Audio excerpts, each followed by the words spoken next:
Baik, Assalamualaikum warahmatullahi wabarakatuh. Saya Indira Fitriani, NPM 2208260061.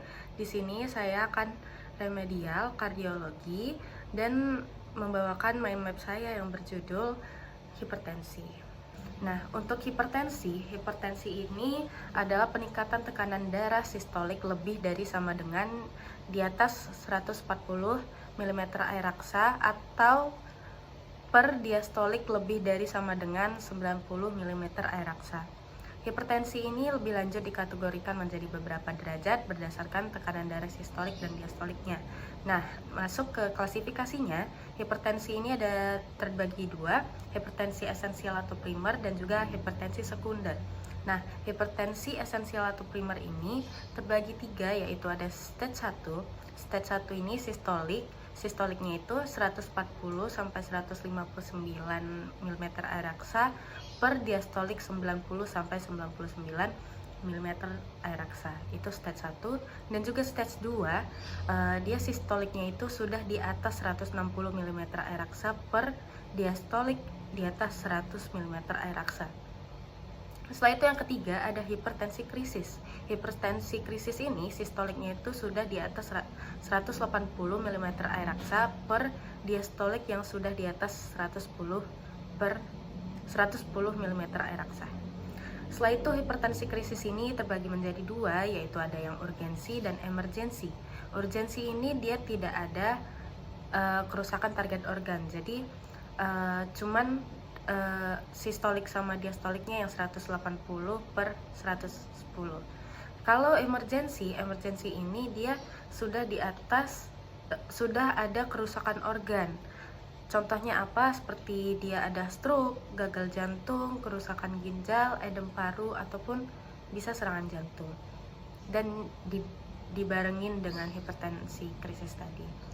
Nah, untuk etiologi dari hipertensi esensial atau primer ini dia bisa dari jenis kelamin dan usia, konsumsi tinggi garam atau kandungan lemak. Setelah itu untuk genetiknya dari keluarga, mungkin gaya hidup pasien yang merokok dan alkohol, mengkonsumsi alkohol, dan juga pasien yang obesitas. Nah, berbeda dengan hipertensi esensial atau primer tadi yang tekanan darahnya meningkat tiba-tiba, terdapat hipertensi sekunder. Dia tekanan darahnya meningkat karena disebabkan oleh penyakit atau keadaan tertentu. Kalau untuk penyakit misalnya itu ada obstruktif sleep apnea, penyakit ginjal kronis, Cushing syndrome, coarctatio aorta, penyakit tiroid atau paratiroid, renovascular disease, gangguan endokrin seperti diabetes mellitus, dan untuk keadaan seperti kehamilan ada preeklamsi atau eklamsi. Setelah itu ada penggunaan kontrasepsi. Setelah itu untuk penyakit ada edem paru dan juga post myocard infarct. Nah, setelah itu masuk ke faktor resiko. Faktor resiko ini terdapat ada yang dapat diubah dan yang tidak dapat diubah. Yang dapat diubah itu bisa kebiasaan merokok atau mengkonsumsi alkohol, kurang aktivitas fisik, kebiasaan konsumsi tinggi garam dan kandungan lemak, dan kebiasaan minum kopi. Yang tidak bisa diubah itu dari riwayat keluarga seperti genetik tadi, ras atau etnik, usia dari pasien, dan juga jenis kelamin pasien. Nah, dari gejala hipertensi ini dia ada yang asimptom atau tidak ada gejala, dan juga dia bisa mendapat gejala khas, yaitu sakit kepala atau pusing, lemas, kelelahan, sesak nafas, gelisah, mual muntah, nyeri dada, dan yang paling sering itu nyeri tengkuk. Baik, untuk diagnosanya terdapat pada anamnesis. Kita bisa tanya dari gejala pasien tadi. Setelah itu untuk pemeriksaan fisik ini kita ukur dari tekanan darah menggunakan sphygmomanometer, dilakukan 3 kali dengan jarak 1-2 menit. Setelah itu pemeriksaan fisik lainnya yaitu ada pemeriksaan tekanan darah pada kedua lengan atas kanan dan kiri. Setelah itu pemeriksaan lainnya ada pemeriksaan jantung, pemeriksaan neurologis, dan juga pemeriksaan tanda dan gejala hipertensi sekunder.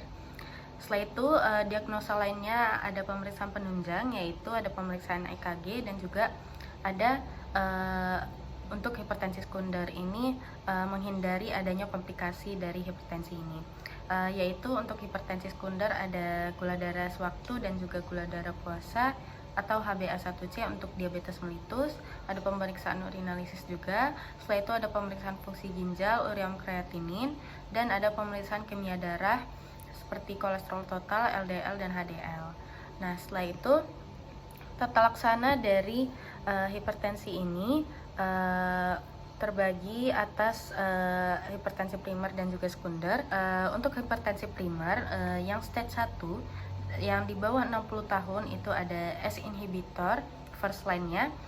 Kita kasih S inhibitor captopril 2 kali 12,5 sampai 50 mg. Setelah itu second line-nya juga bisa golongan ARB yaitu valsartan. Dia 1 kali 80 atau sampai 320 mg. Setelah itu untuk stage 1 yang di atas 60 tahun bisa kita kasih tiazid, golongan tiazid seperti hidroklorotiazid 1 kali 25 mg ditambah golongan CCB yaitu amlodipin 1 kali 2,5 sampai 10 mg.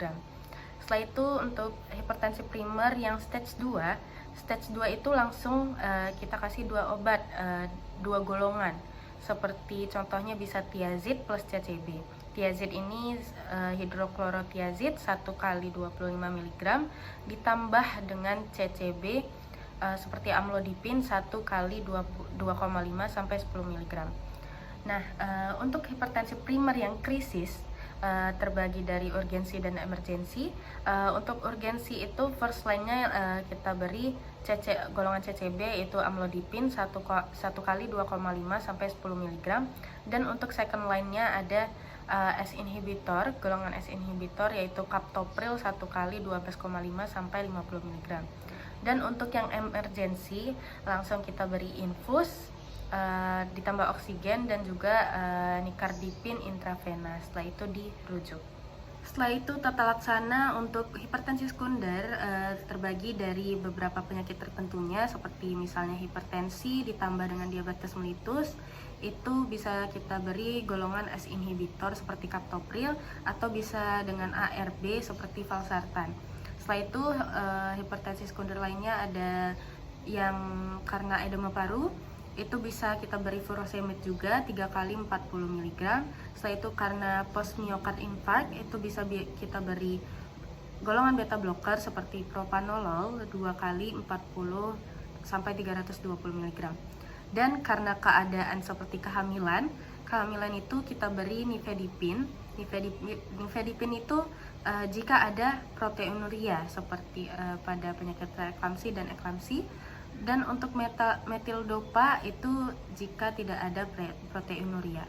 Setelah itu terdapat komplikasi dari hipertensi. Yang pertama ada stroke, yang kedua ada infark miokard, yang ketiga ada gagal jantung, dan yang terakhir ada ensefalopati atau kerusakan otak.